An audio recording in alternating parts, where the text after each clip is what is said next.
आज इस वीडियो में तारा मीरा के हवाले से हम बात करेंगे। इसका जो मिजाज है वो गर्म और खुश्क होता है तीसरे दर्जे में। पेट के जुमला इमराद है उनमें ये बेहतरीन काम करते हैं। मर्दाना तकवियत है उसको बढ़ाते हैं। बर्स में इसका इस्तेमाल किया जाता है। इसकी जो मकदार खुराक है ज़्यादा से ज़्यादा वो आप कितनी इस्तेमाल कर सकते हैं अगर आपने इसको अकेले इस्तेमाल करना है। अजमल दवाखाना की तरफ से खुशखबरी देने लगा हूँ, एक बेहतरीन डिस्काउंट हासिल करें, चाहे मेडिसन पे या जड़ी बूटियाँ जो भी आपने डिलीवरी करवानी है उन पर डिस्काउंट।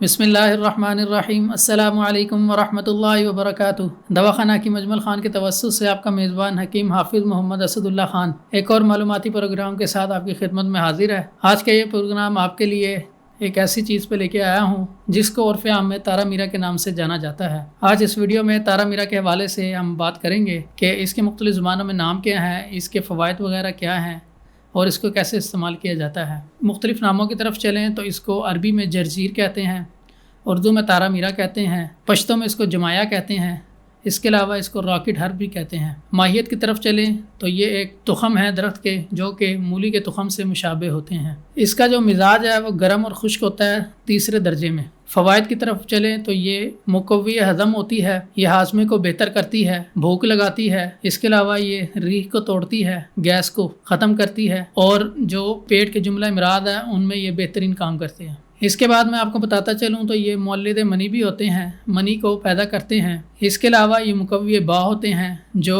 मर्दाना तकवियत है उसको बढ़ाते हैं। इसके बाद आपको मैं बताता चलूँ तो इमराद जिल्द के लिए बेहतरीन चीज़ है। छाइयों में इसका इस्तेमाल किया जाता है, बर्स में इसका इस्तेमाल किया जाता है। इसके अलावा इसका तेल भी निकाला जाता है जो कि हम खानों में भी इस्तेमाल करते हैं, अचार वगैरह में इसको इस्तेमाल किया जाता है। इसके तेल को, इन बीजों को भी अचार में इस्तेमाल किया जाता है या खाने के अंदर इस्तेमाल किया जाता है। इसके अलावा सर पे लगाते हैं, जिसके लिए बहुत मशहूर है कि सर पे लगाने से जो जुएँ होती हैं सर की वो ख़त्म हो जाती हैं। ये सारे थे इसके फ़वाइद। अब इसका इस्तेमाल बताता हूँ कि इसको आपने इस्तेमाल कैसे करना है। तो इन बीजों को आप पाउडर बना के भी इस्तेमाल कर सकते हैं पानी के साथ सुबह शाम, या मुख्तलिफ़ दवाइयों के अंदर बतौर जूस भी इसका इस्तेमाल किया जाता है। और इसके अलावा इसका तेल जो है जैसे मैंने आपको बताया वो भी निकाला जाता है या मार्केट से बआसानी मिल जाता है, वो भी आप लेके उसका इस्तेमाल कर सकते हैं।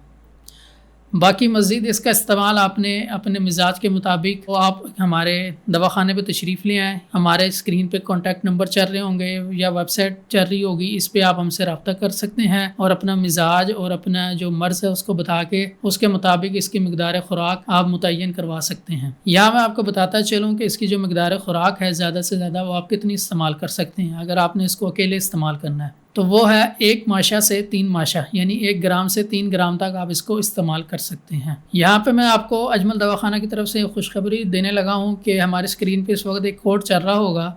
आप इस कोड को कॉपी करें और हमारी वेबसाइट पे जाके वहाँ से ऑर्डर दें और इस कोड को वहाँ पेश करें और एक बेहतरीन डिस्काउंट हासिल करें, चाहे मेडिसन पे या जड़ी बूटियाँ जो भी आपने डिलीवरी करवानी है उन पे डिस्काउंट हासिल कर सकते हैं। तो ये था हमारा आज का प्रोग्राम तारा मीरा के हवाले से। इसके फ़वाइद मैंने आपको बताया, इसका इस्तेमाल भी बताया। इसको आप ख़ुद भी अपनी ज़िंदगी में लेके आएँ, बाकी अपने दोस्त और रिश्तेदारों के साथ भी इसको शेयर करें ताकि वो भी इसका इस्तेमाल कर सकें और फ़ायदा हासिल कर सकें। तो आपका मेज़बान आज का प्रोग्राम ये इख्तिताम पज़ीर करके आपसे इजाज़त चाहता है। अपना ख्याल रखिएगा। फ़ी अमानिल्लाह। अस्सलामु अलैकुम।